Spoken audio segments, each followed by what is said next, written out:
We had a terrific debate on our program about an apparent double standard when it comes to showing the cartoons of Charlie Hebdo.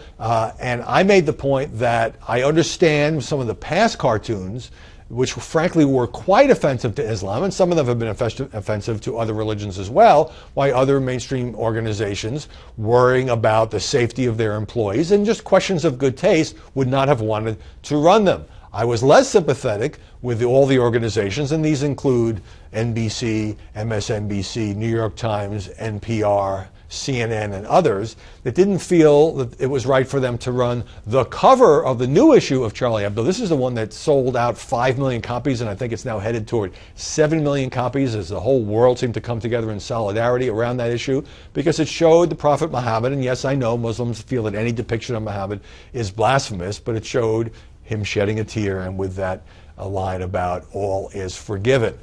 But I also tried to make sure to have time to debate the fact that is there a double standard? And this brought a tweet from Joanne M. And Joanne M. says, I'd like to hear the excuse from the media next time they show an offensive image of Christianity or Judaism.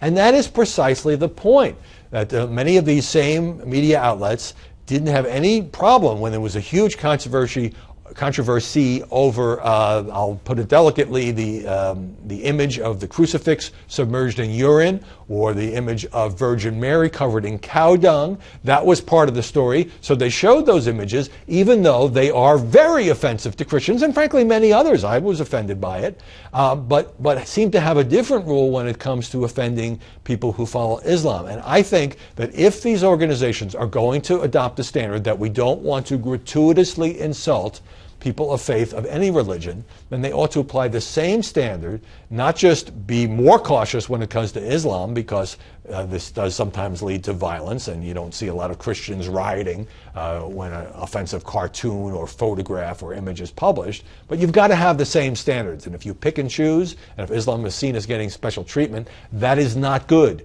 for the reputation of the media.